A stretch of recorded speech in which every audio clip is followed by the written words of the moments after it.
presente webinar. Dentro de los asistentes hemos visto que hay clientes de Novales a quienes les mandamos un especial saludo.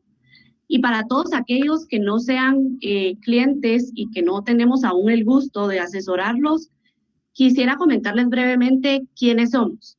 Novales Abogados es una firma guatemalteca que cuenta con más de 45 años de experiencia asesorando a clientes nacionales e internacionales con un staff de más de 75 colaboradores, entre ellos abogados especialistas y equipo administrativo. Actualmente, Novales Abogados brinda asesoría en diversas áreas, especialmente en el área de infraestructura, en el sector eléctrico, en el sector de transporte y logística, y también asesorando a grupos familiares en crecimiento. El día de hoy, en el presente conversatorio titulado Planeación y Gestión Patrimonial, contaremos con la participación del licenciado Cristian Novales y nuestro invitado especial, el licenciado Juan Pablo Fábrega, de quienes a continuación les expongo un resumen de su trayectoria y experiencia. El licenciado Cristian Novales es actualmente socio de Novales Abogados, director del Consejo de Administración de la Bolsa de Valores Nacional, socio fundador de TP Consulting Guatemala. Es coautor de varios libros de precios de transferencia en Iberoamérica, Estados Unidos y Reino Unido. Y dentro de su experiencia se puede destacar que es especialista en derecho corporativo, así como en derecho contractual, y ha tenido importantes experiencias en el derecho comercial y la banca. Asimismo, ha brindado asesoría y consultoría en la planeación y defensa fiscal y es miembro actual de la Comisión de Actualización Fiscal y de Precios de Transferencia del ICPA. Dentro de su preparación académica, podemos resaltar que es abogado y notario magna cum laude, egresado de la Universidad Francisco Marroquín, quien ha cursado diversas maestrías, dentro de las que podemos resaltar un LLM de la Escuela de Leyes de la Universidad de Boston, una maestría en Derecho Mercantil de la Escuela Superior de Economía y Administración de Empresas de la Facultad de Derecho de la Universidad Francisco Marroquín, y un LLM en Finanzas de la Escuela de Negocios también de la Universidad Francisco Marroquín. Y nuestro invitado especial, el licenciado Juan Pablo Fábrega, es socio actual de la firma Fábrega Molino. Es una firma muy reconocida y de mucho prestigio y trayectoria en Panamá. Es director y secretario de la Junta Directiva de un banco comercial y una de las compañías de seguros de mayor trayectoria, ambos en Panamá. Es autor de libros ganadores de premios internacionales sobre temas corporativos, figuras de planificación patrimonial, como la de fundaciones de interés privado y arbitraje. Dentro de su experiencia se puede destacar que es especialista en derecho corporativo, en planificación patrimonial, en arbitraje, fusiones y adquisiciones, derecho comercial, incluyendo el derecho contractual. Es conferencista en materia de derecho comercial, fundaciones de interés privado panameñas, como vehículo para la planificación patrimonial y la sucesión hereditaria, y en temas de derecho de arbitraje panameño. Dentro de su preparación académica, el licenciado Juan Pablo es abogado panameño, quien ha cursado diversas maestrías también, dentro de las cuales podemos resaltar un LLB de la Universidad Santa María la Antigua en Panamá, LLM en Derecho Internacional Comparado de la Universidad Metodista del Sur, ubicada en Dallas, Texas. Aprovecho a agradecer de parte de todo el equipo de Novales Abogados a nuestro invitado especial, el licenciado Juan Pablo Fábrega, dado que estamos seguros que por su experiencia nos aportará muchísimo conocimiento en esta actividad.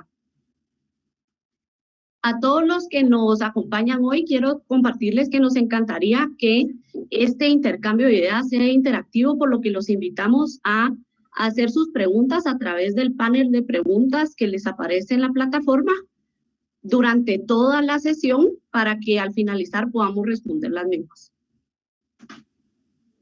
Ya entrando en materia, quería comentarles que en la firma hemos estado recibiendo bastantes consultas de la necesidad que han surgido las personas como consecuencia del COVID para organizar su patrimonio, o bien las que ya lo han hecho, terminarlo de organizar. Así que con eso quisiera preguntarle al licenciado Cristian si nos puede comentar sobre los escenarios que se nos han presentado. Muchas gracias, Lucía, muy amable por la presentación. Buenos días a todos, es un gusto poder contar con su presencia. Sobre todo, es un privilegio poder contar con Juan Pablo, nuestro gran amigo, un excelente abogado de mucha trayectoria y una excelente persona.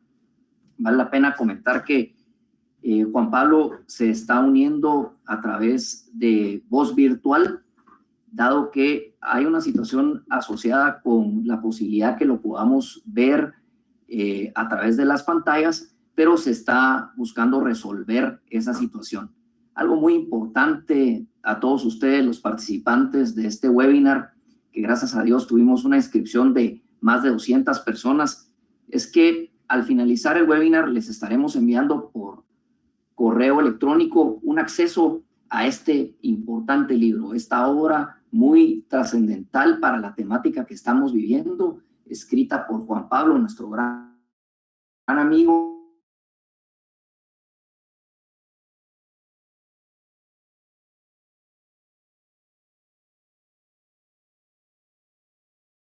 Ahora, en este tiempo, durante la pandemia, nos hemos encontrado con 3 tipos de situaciones. Sin embargo, antes de entrar en materia, a manera de introducción, quisiera realmente hablarles un poquito de los 5 elementos que componen, en nuestra opinión, todo lo relacionado a la gestión patrimonial. Al igual que en la naturaleza, coincidentemente, estamos en presencia de 5 elementos: el éter, el fuego, el aire, el agua y la tierra. En el tema patrimonial, nuestro primer elemento y el más importante son las personas o la familia.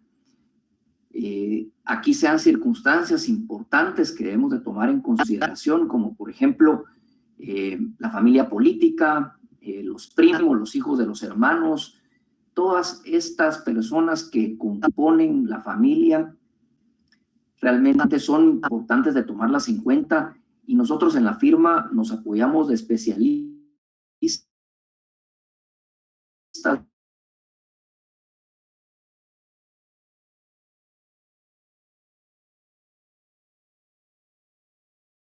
sobre este evento en particular. Sin embargo, sí es importante tomarlo en cuenta. El segundo de los elementos, sin duda alguna, es el patrimonio. Vamos a hablar más adelante cuando tratemos los pasos a seguir para una adecuada organización y gestión patrimonial. El tercero de los elementos es el relativo a los instrumentos legales, a la selección de los instrumentos legales. Este va a ser el enfoque principal del webinar, tanto la parte de los instrumentos locales como la parte de los instrumentos extranjeros. El cuarto de los elementos tiene que ver con los roles. Me voy a detener un poquito sobre esta temática porque considero que es importante que la tomen en cuenta. Nosotros a lo largo de nuestra práctica hemos identificado que se dan 4 roles principales. Los roles tienen que ver con básicamente la familia, desde luego, es un rol, uno de los roles más importantes porque por lo general son los gestores, son los organizadores de ese patrimonio familiar, y luego hay un rol de dueño, de accionista. Hay un rol que también se desempeña como director, como miembro de la junta directiva, y también están los roles asociados con los gerentes. Cuando uno inicia, usualmente uno tiene todos los sombreros puestos, uno desempeña todos los roles y todos los roles confluyen en el fundador. Es por eso que es importante que conforme se va desarrollando el patrimonio,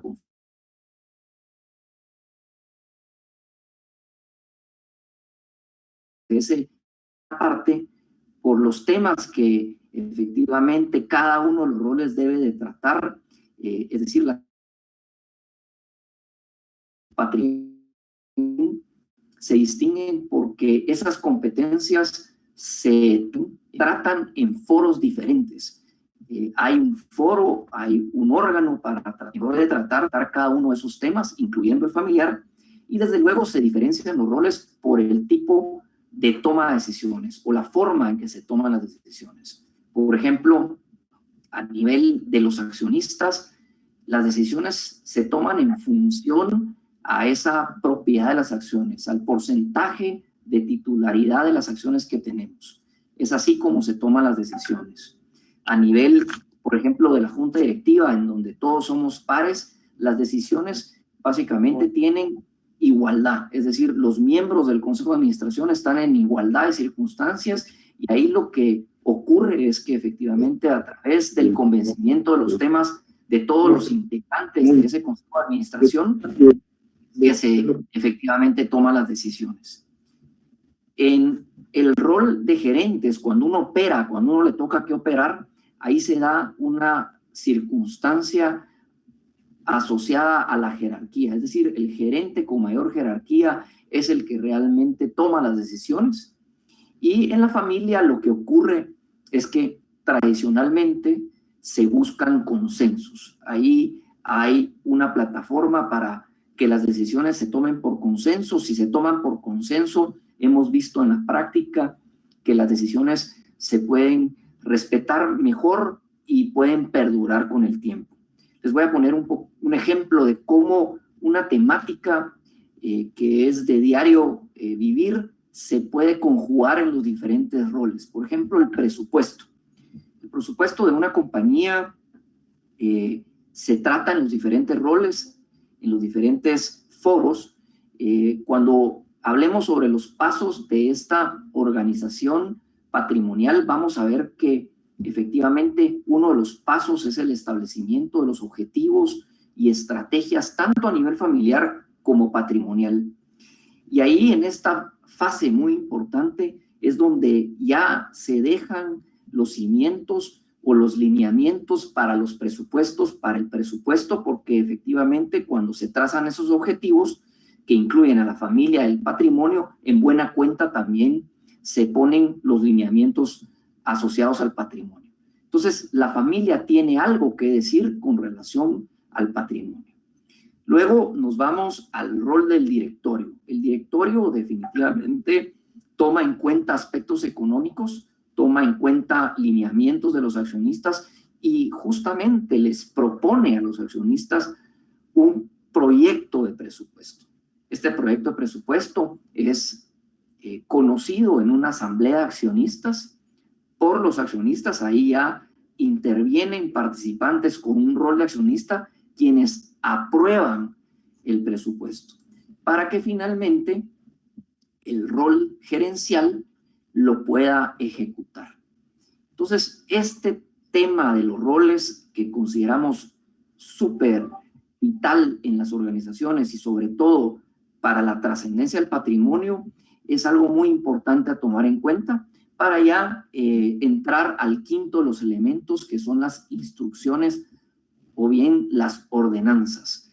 Nosotros preferimos llamarles ordenanzas al set de instrucciones que tienen que ver con la gestión y planificación patrimonial, porque el concepto de ordenanza también lleva implícito una idea de orden, una idea de cómo gestionar ese patrimonio y sobre todo con la mente que éste pueda trascender y de esa manera pueda planificar.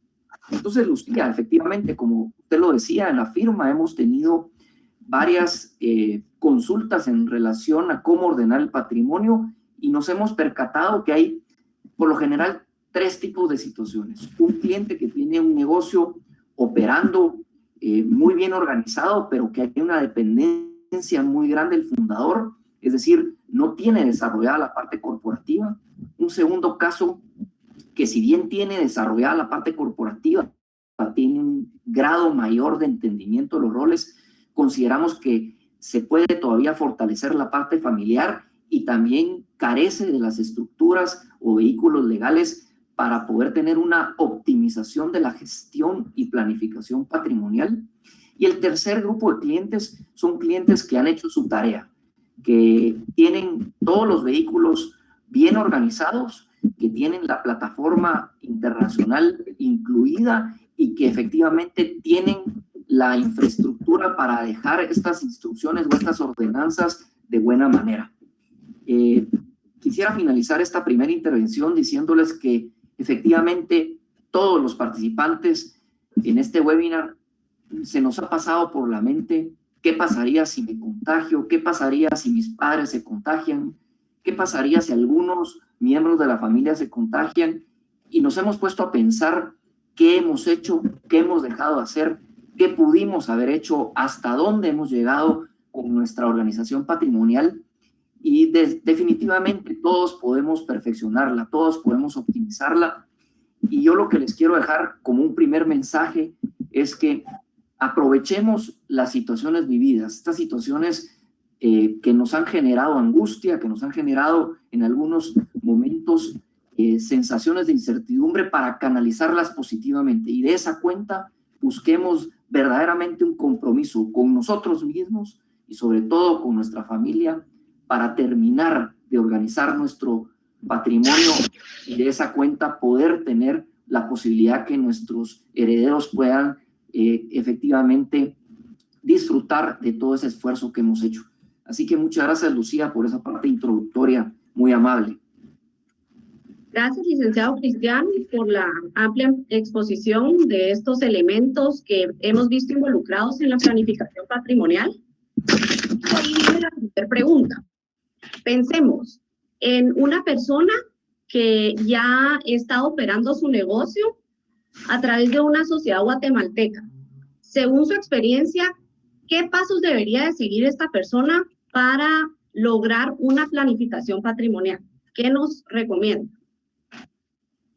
Muchas gracias, Lucía, por la pregunta. Sí, efectivamente, esto es uno de los supuestos con que frecuentemente nos enfrentamos en la firma, clientes que tienen un negocio operando, y lo que nosotros hemos diseñado son 6 pasos a seguir en cuenta. Estos 6 pasos, desde luego, se aplican en un orden establecido. Sin embargo, algunos de los pasos se pueden llevar a cabo paralelamente. El primero de los pasos tiene que ver con uno de los elementos de la gestión y planificación patrimonial, que es el tema efectivamente de la elaboración de un inventario patrimonial. Este inventario, nosotros como lo vemos, es básicamente, o le decimos a los clientes, ustedes visualicen el set de estados financieros, fusionémoslos, pero para todo su patrimonio. De esa cuenta, básicamente lo que hacemos es agarrar todos los elementos del balance, todos los elementos del estado de resultados y del cash flow. De esa cuenta hacemos el inventario pudiendo hacer un listado de todos esos ingresos o las fuentes de ingresos que el patrimonio tiene. También se hace un inventario de los gastos y costos asociados a el patrimonio, para luego ya pasar a la parte del balance y hacer un listado de todos esos activos, sobre todo las inversiones y, muy importante, las empresas, desde luego, y efectivamente también incluimos a los seguros.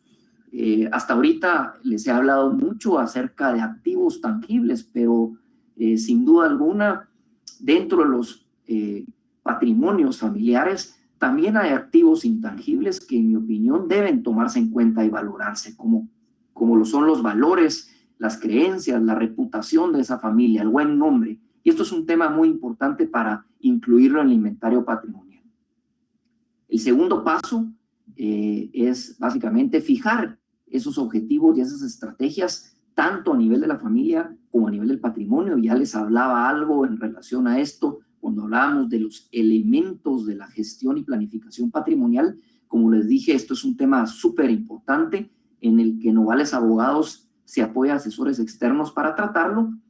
Y el tercer paso, que es, yo diría, la materia más importante de este webinar, es realmente seleccionar los vehículos o los instrumentos legales para organizar, gestionar nuestro patrimonio y, sobre todo, para poder tener una buena planificación para la sucesión hereditaria.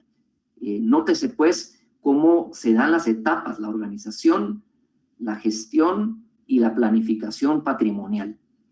Y luego el cuarto de los pasos, aquí me voy a detener un poco, es todo lo relativo a la optimización operativa. En Novales Abogados también nos involucramos en cómo optimizar esa operativa. Y aquí entran varias áreas de la firma, los directores de estas áreas, por ejemplo, del área laboral, del área de propiedad intelectual, se involucran para poder optimizar y proteger todos estos activos tan importantes a la hora de hacer este inventario patrimonial.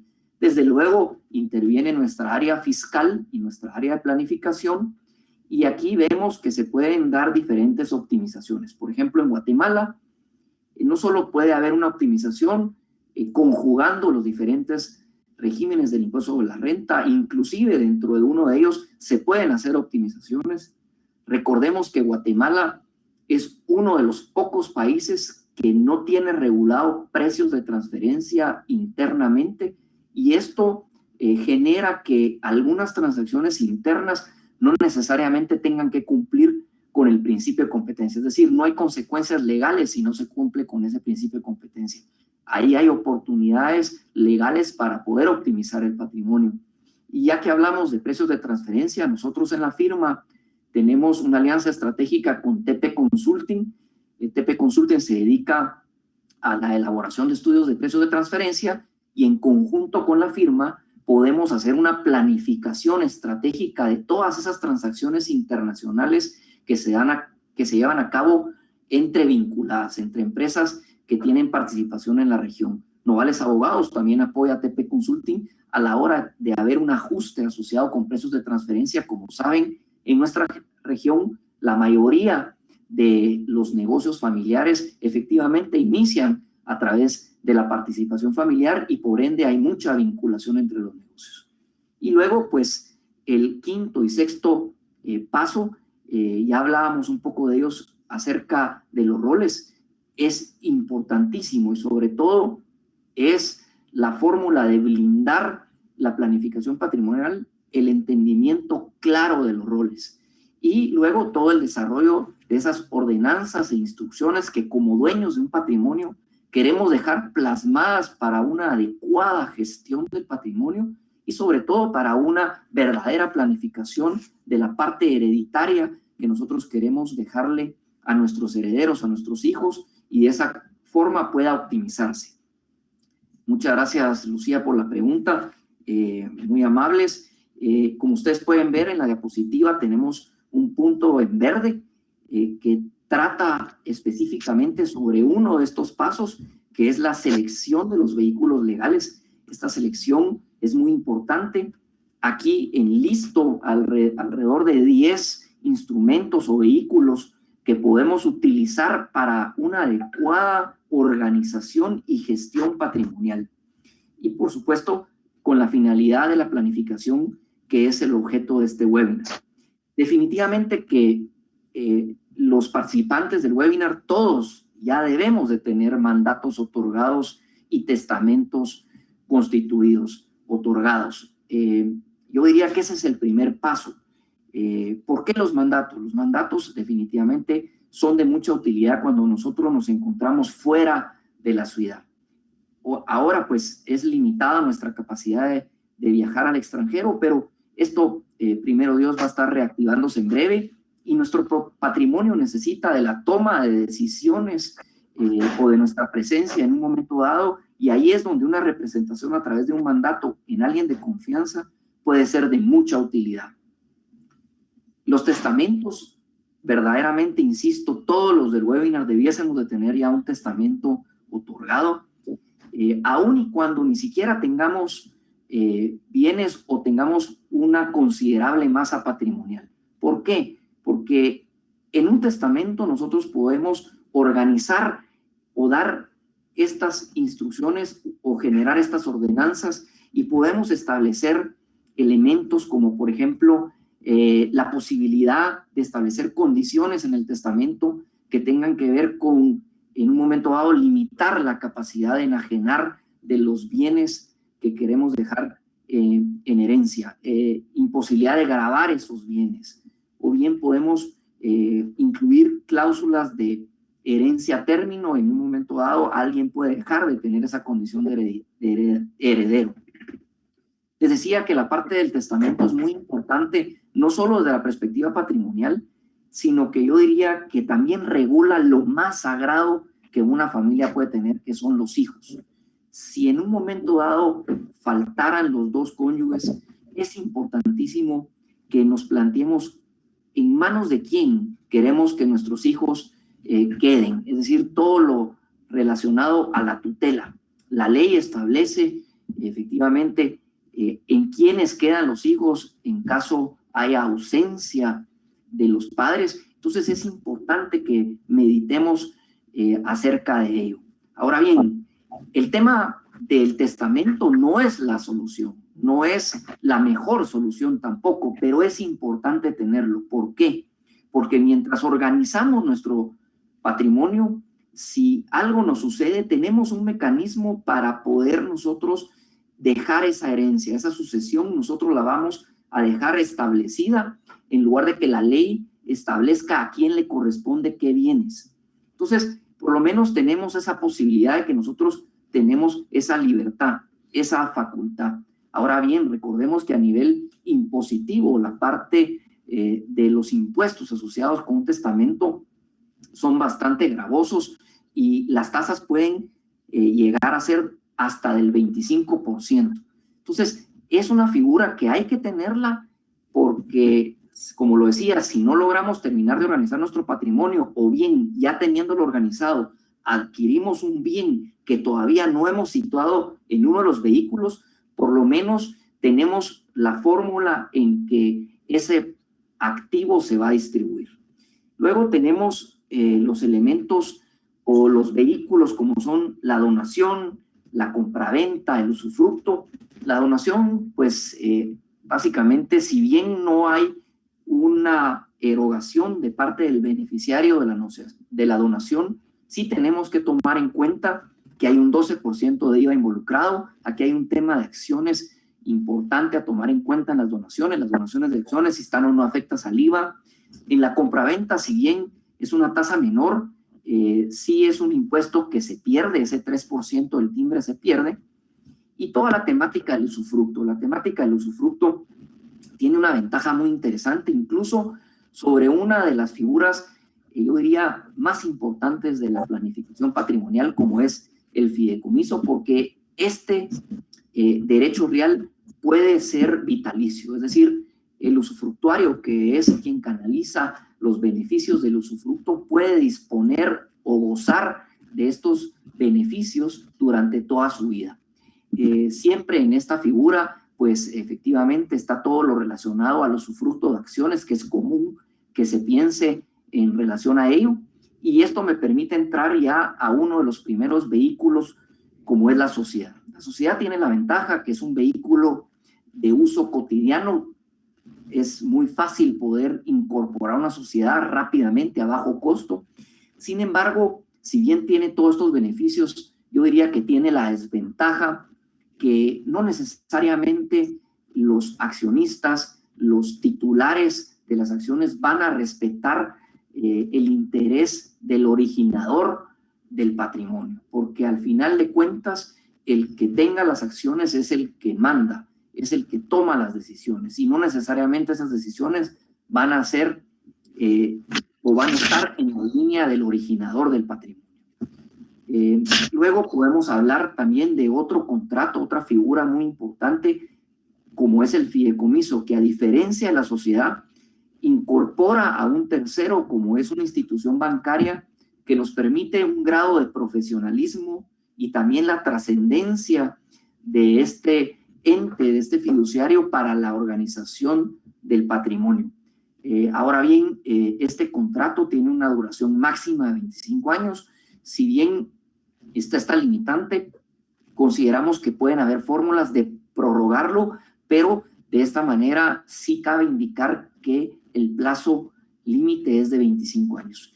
Y luego, finalmente, tengo tres figuras más a través de las cuales en Novales Abogados hemos organizado el patrimonio para una mejor gestión y, sobre todo, lo más importante, para una optimización de la planificación patrimonial, como lo son las figuras offshores de sociedades panameñas o los fideicomisos panameños, y muy particularmente el tema de las fundaciones de interés privado, que efectivamente Juan Pablo es un experto y que, como les dije, al final del día les vamos a compartir el link para este libro que es de lectura obligada.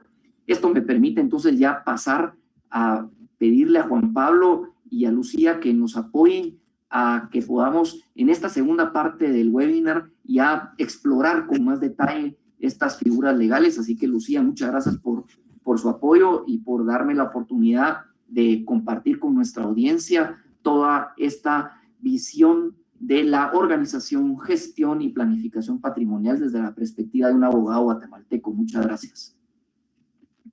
Muchas gracias, licenciado.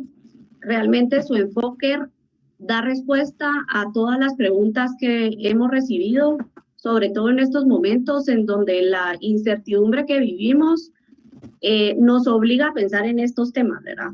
Entonces, muchas gracias por su exposición y por compartir su experiencia con nosotros. Ahora quisiera preguntarle a nuestro invitado especial, el licenciado Juan Pablo, ¿por qué piensas que los guatemaltecos pueden seguir considerando a Panamá como una jurisdicción apropiada o conveniente para optimizar su planificación patrimonial? ¿Y cuál sería la dinámica apropiada para que un guatemalteco constituya un vehículo panameño? Y esa interacción que debería de haber entre el abogado local y el abogado panameño en este caso.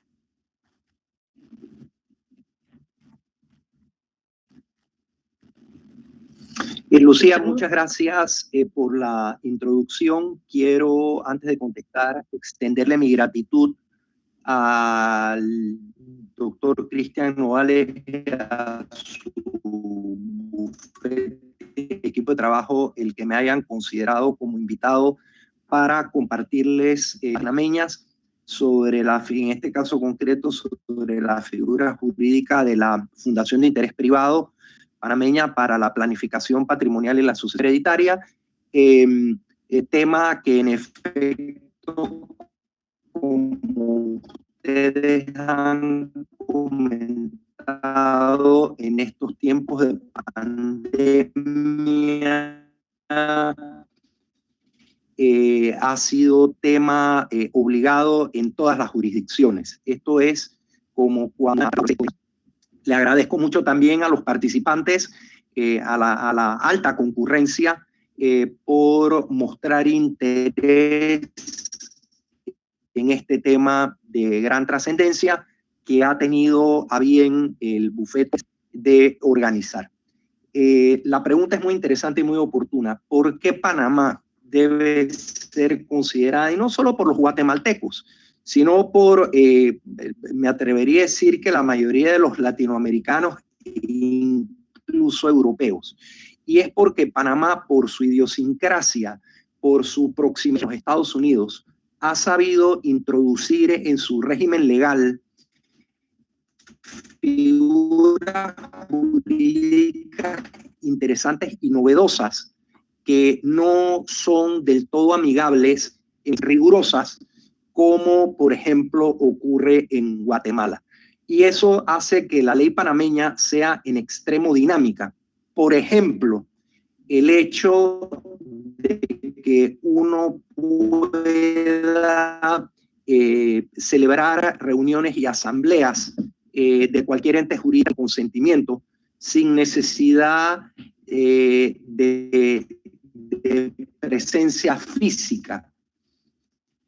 Eso ha jugado un rol importantísimo en esta época de pandemia, que por ejemplo en Centroamérica, aquellos que han usado sociedades panameñas o vehículos jurídicos panameños de manera virtual. En el caso concreto de la planificación patrimonial en la Fundación Hereditaria, ¿por qué considerar Panamá? Porque Panamá tiene la misma idiosincrasia de la región, tenemos el mismo entendimiento. Los abogados panameños o los empresarios panameños, los banqueros panameños, de vivencias foráneas que nos han permitido decidido implementarlo, como decía, desde un principio en nuestro sistema.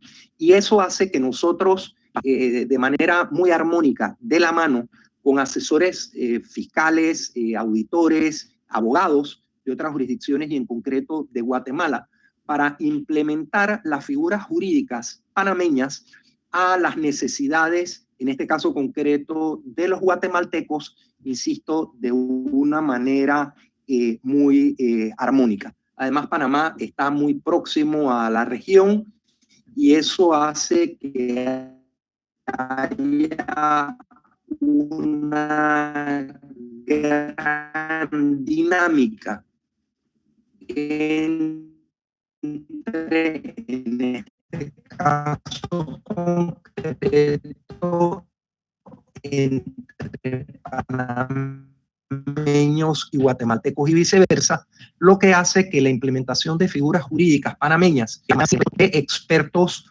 como los que tiene el bufete de Novales. Son ellos, son ustedes, son el equipo de Novales, el que va a entender cuál es la necesidad del cliente, la realidad de la persona guatemalteca, y ese abogado, Novales, va a poder interactuar de la mano con nosotros, que me atrevería a decir que somos los últimos el último eslabón de la cadena, para implementar esa figura jurídica panameña para la satisfacción de las necesidades, los requerimientos guatemaltecos interpretados por el experto profesional local de Bufete Novales. ¿Aló? Escuchamos, compadre. Sí, no, ya concluí la explicación introductoria. Ok, muchas gracias, licenciado Juan Pablo. Nos quedan muy claros los beneficios que puede brindarnos no solo a los guatemaltecos, sino a cualquier persona en la jurisdicción panameña. Y sobre todo esa interacción que sí debe de haber entre el asesor local y el asesor en Panamá. Siempre nos queda la duda o nos surge una pregunta de forma recurrente y quizás tú nos puedas ayudar. Y es, ¿qué es mejor? ¿Qué es mejor respecto al vehículo a utilizar? ¿Una offshore, un fideicomiso o una fundación de interés privado panameña según tu experiencia?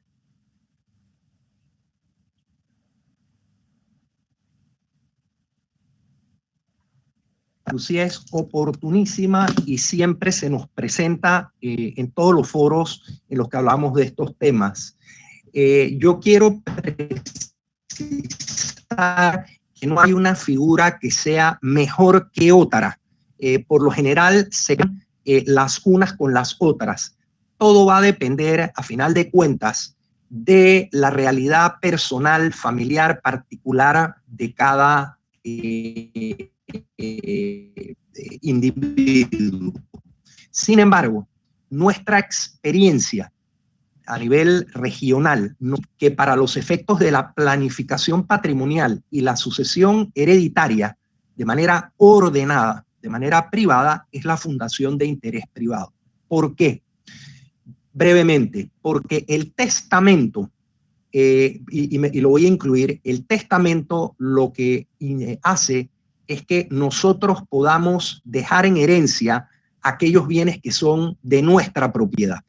Por lo general, y esto es casi que ya un común denominador en todos los países, de todas las personas que han adquirido cierto grado de sofisticación en el manejo de sus patrimonios, es que lo tienen a nombre de compañías guatemaltecas, americanas, panameñas, de España, no importa de dónde. Y de lo que nosotros somos propietarios y podemos disponer son de las acciones de esa compañía, no de los activos que tienen esas compañías y que constituyen la realidad del patrimonio personal. Entonces, nos limita lo que nosotros podemos hacer en adición a que los procesos sucesorios, testados o intestados, en nuestros países son en extremo burocráticos, son muy lentos, tienen un costo y por lo tanto son una suerte de antítesis a la dinámica que debe tener la sucesión hereditaria. Además, que el testamento no nos permite hacer una planificación patrimonial si nosotros queremos preservar ese patrimonio en el tiempo. El fideicomiso, la sociedad anónima es un vehículo comercial que puede ser tenedora de todo tipo de activos, y cuando me refiero a la sociedad, a personas jurídicas en general, me estoy refiriendo a la de cualquier jurisdicción, no necesariamente a la de Panamá, sin perjuicio de que a la de Panamá es muy amigable, muy funcional, dada que nosotros la adaptamos en 1927, allá hace varias décadas, de la legislación anglosajona, en particular de los Estados Unidos.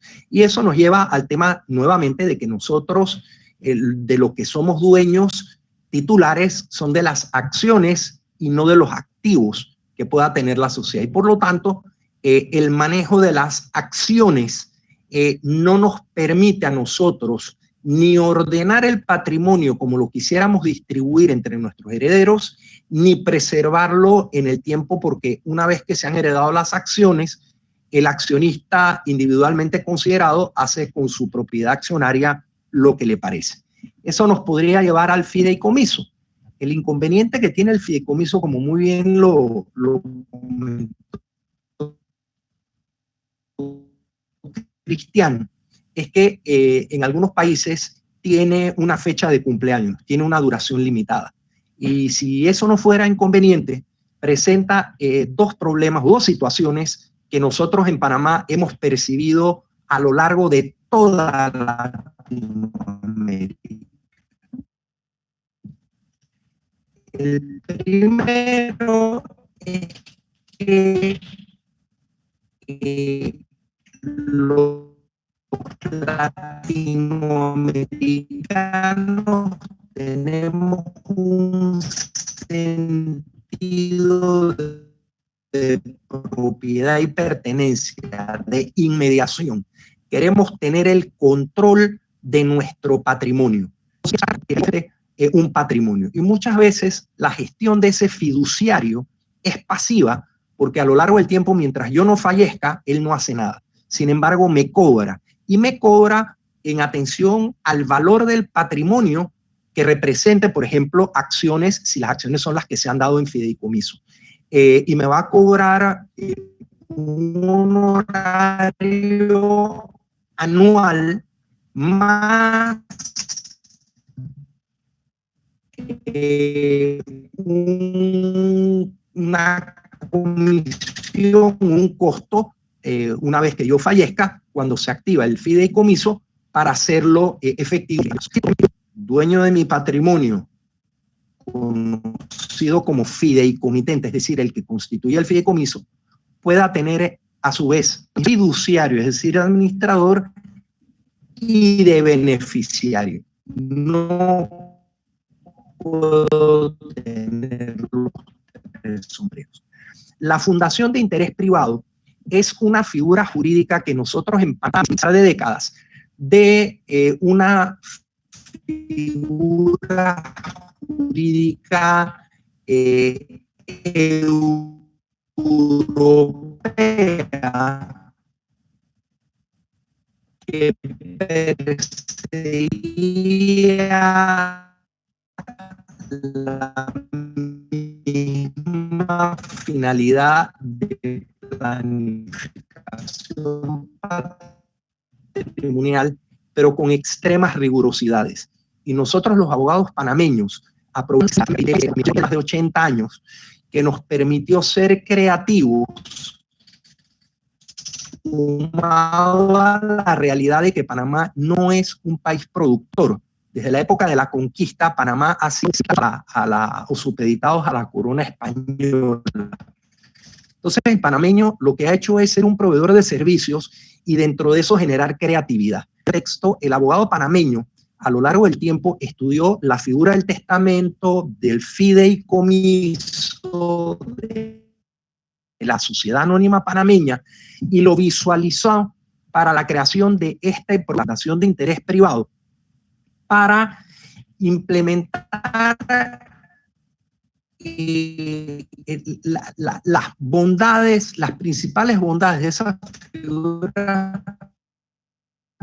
jurídicas que nos permitieran, a través de la Fundación de Interés Privado Panameña, utilizarla como vehículo, mi guión de película de qué, cómo, cuándo, dónde y por qué quiero que se disponga de mi patrimonio. Y la sucesión hereditaria porque es un vehículo privado expedito, dinámico, que nos permite disponer del patrimonio o preservarlo después de la muerte. La Fundación de Interés Privado Panameña está regida por una ley especial. No la debemos confundir ni asociar con la típica ONG,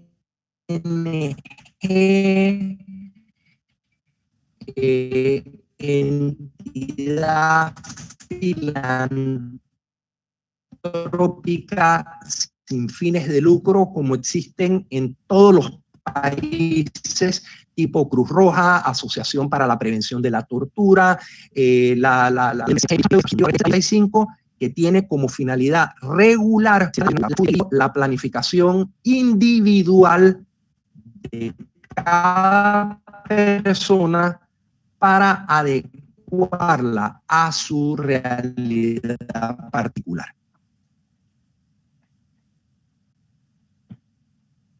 Amplia y comprensiva la pregunta.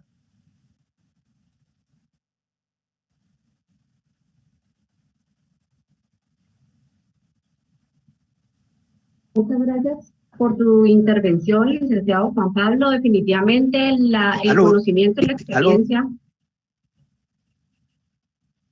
Lucía. Licenciado Juan Pablo, te escucho. Sí, Lucía, estoy aquí, ya terminé la explicación. Espero que haya cubierto de manera comprensiva la pregunta. Por limitaciones del tiempo no profundizo más, pero en la publicación que ustedes van a compartirles a los participantes se desarrolla con mucho más detalle en un lenguaje muy sencillo, no jurídico, y otros aspectos que de seguro van a contestar muchas de las preguntas que los participantes puedan tener. Muchas gracias por tu intervención, licenciado Juan Pablo. Definitivamente el conocimiento, experiencia que has acumulado en este tema nos permite responder a las inquietudes que día a día recibimos en la firma. Esperamos que podamos asesorar en conjunto contigo a varios de nuestros clientes para lograr una planificación patrimonial con éxito. En este momento vamos a pasar a la sección de preguntas. Tenemos varias preguntas que nos han ingresado. Desafortunadamente, pues por el tiempo no vamos a poder contestarlas todas. Sin embargo, vamos a tratar de sintetizar o de adecuar algunas que vayan en el mismo sentido para que podamos irlas respondiendo y todas aquellas preguntas que no logremos responder en este momento, con mucho gusto nosotros nos vamos a comunicar con ustedes para que podamos respondérselas. La primera pregunta, no sé si, licenciado Juan Pablo, me puedes ayudar a responder y indica, en una sociedad anónima, según el porcentaje de acciones que un accionista posee, es el nivel de poder que tienen en la forma de decisiones y así será la participación que tendrá en los beneficios o dividendos. ¿Nos podrías ayudar tú a indicar cómo funciona en la Fundación de Interés Privado las cuotas de poder y la distribución de beneficios? Lucía, es una extraordinaria pregunta y felicito a quien la haya desarrollado, porque yo creo que esa es la esencia que demuestra la viabilidad de la Fundación de Interés Privado. En una sociedad anónima, una sociedad de personas, cada individuo es dueño de su cuota de participación o de las acciones que pertenece, y en función de ello toma las decisiones. A mayor cantidad de acciones o de cuotas de participación que en las sociedades de responsabilidad limitada o sociedad anónima, la asamblea de accionistas o de socios es el órgano supremo de la sociedad, y por lo tanto las decisiones se aprueban por mayoría de votos, lo que quiere decir que quien tenga menos acciones o no tenga el control, pues no podrá hacer permear su decisión. Nosotros tenemos una sociedad guatemalteca, por ejemplo, que a su vez es la dueña de un inmueble o es sociedad que opera un determinado negocio, y yo haya recibido acciones en herencia o me las hayan traspasado en vida o me las hayan donado en vida, o me las hayan endosado el patriarca, mi padre, el causaviente, yo no como accionista no voy a tener una inmediatez sobre los activos que tiene esa sociedad, sobre esa propiedad, esa cuenta bancaria, ese negocio. Entonces, yo no puedo, o a través de una sociedad anónima, no se puede permear el pretender decir que fallecido el causante, el accionista original, la sociedad tiene que liquidar el depósito a plazo fijo o tener que vender el inmueble que tiene para efectos de que el producto de esas ventas o de la liquidación del depósito a plazo fijo le permee a los accionistas y se les entregue en sus proporciones. No, yo les puedo contar historias de terror, de circunstancias en las que no se han respetado con el uso de sociedades anónimas las manifestaciones de última voluntad, y que la mayoría de los accionistas han dejado en segundo plano a esos accionistas minoritarios. Pensemos una familia de 5 personas, 3 que ya han heredado las acciones, y son 5 acciones las que se dejan en herencia. 3 se confabulan contra 2, y esos 3 toman decisiones que solo les van a favorecer a ellos, no así a los otros 2, y los otros 2 quedan supeditados a la toma de decisión mayoritaria del máximo órgano corporativo, que es la Asamblea de Accionistas, aunque parezca injusto. Nosotros cuando creamos una fundación de interés privado, en un documento que se llama reglamento, que equivale como al testamento, es decir, es la manifestación de voluntad de nosotros. Después que hemos creado la fundación y le hemos traspasado patrimonio, nosotros en ese reglamento podemos dejar establecido todo tipo de disposiciones. Hago un paréntesis, para entender cómo se prepara una fundación o qué puedo hacer o dejar de hacer yo en una fundación, tenemos que tener siempre presente esta expresión que a mí me encanta y que ustedes la conocen. La imaginación es el límite y el papel aguanta todo. ¿Qué quiere decir eso? Que yo en mi reglamento, en mis documentos de creación de la fundación,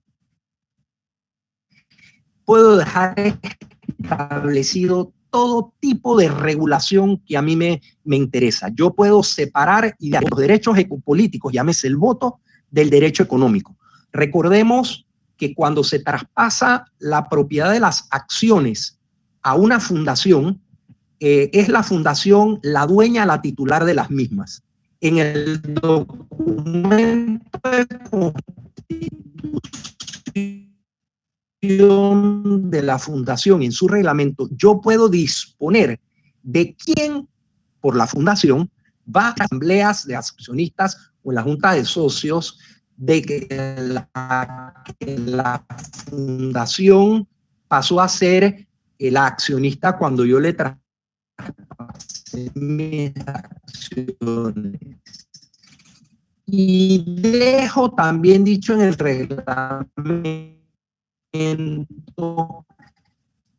qué quiero que haga la fundación con los dividendos, rentas, utilidades que se reciben. ¿Cómo quiero yo que yo puedo establecer condiciones de estudio, puedo establecer requisitos de calificaciones profesionales, de experiencia, etcétera? Así que la fundación de interés privado es un vehículo muy, muy flexible, muy amigable, que de manera que yo tengo mi negocio a nombre de una sociedad guatemalteca y que son las acciones, esas son las que yo traspaso a la fundación de interés privado, y en el reglamento dispongo no solamente mi protocolo familiar, cuál ha sido mi origen familiar, mi linaje, cómo quiero que mis herederos se conducten, sean buenos ciudadanos, sean empresarios solidarios, y cómo hago las empresas, cómo se debe o si se debe repartir o preservar un determinado patrimonio. De manera tal que con estos ejemplos, estas pinceladas que yo les he compartido, espero abrirle los ojos sobre todo lo que se puede hacer con una fundación de interés privado, revisar de manera ordenada mi sucesión hereditaria o la disposición en el tiempo de ese patrimonio que yo con mucho esfuerzo he creado y que quiero ordenar y he querido asignar. Espero haber podido atender, aunque sea de manera conceptual, la interrogante. Y muchas gracias, licenciado Juan Pablo. Nos siguen ingresando preguntas. Todas las preguntas son muy interesantes, pero como les mencionaba, por limitación de tiempo, vamos a responder una más, y le pediría al licenciado Cristian si me puede ayudar a responder la siguiente pregunta, que es muy interesante. Yo me reservé el usufructo de las acciones de la empresa. Tengo la necesidad de vender un inmueble de la compañía. ¿A quién le corresponde el dinero de esa venta? Ya, muchas gracias, Lucía, por la pregunta. Sí, efectivamente, situaciones como esas se pueden dar cuando se constituyen usufructos de acciones. Primero, yo diría que en realidad los dividendos y el derecho de voto, por lo general, le pertenecen al usufructuario. Y también diría que los temas asociados con la liquidación de los activos de una sociedad, o bien la reducción de su capital y el derecho preferente a nuevas acciones, le corresponden al nuevo propietario, es decir, quien se reserva la propiedad de las acciones. Entonces, usualmente lo que sucede es que los padres se reservan el usufructo de las acciones para seguir con el beneficio de los dividendos particularmente, pero recordemos que los activos que son parte de la sociedad, es decir, la sociedad es titular de ciertos activos, al ser titular le corresponden los ingresos a la sociedad, o bien el producto de la venta, si se tratara, como en el ejemplo, de una venta de un activo. Entonces, al vender el activo, esos dineros le ingresan al banco, a la sociedad, a caja y bancos, a la cuenta contable caja y bancos de la sociedad, y es un cash disponible para el funcionamiento de la sociedad. Es decir, que al final del día, al final del ejercicio fiscal, los beneficios que puedan derivarse de esa operación y estos decretarse y distribuirse entre los accionistas son los que le corresponderían a los usufructuarios. Ahora bien, si la sociedad tuviera que reducir su capital y liquidar su capital, para mí, en mi opinión, esos flujos, ese dinero producto de la liquidación le correspondería a no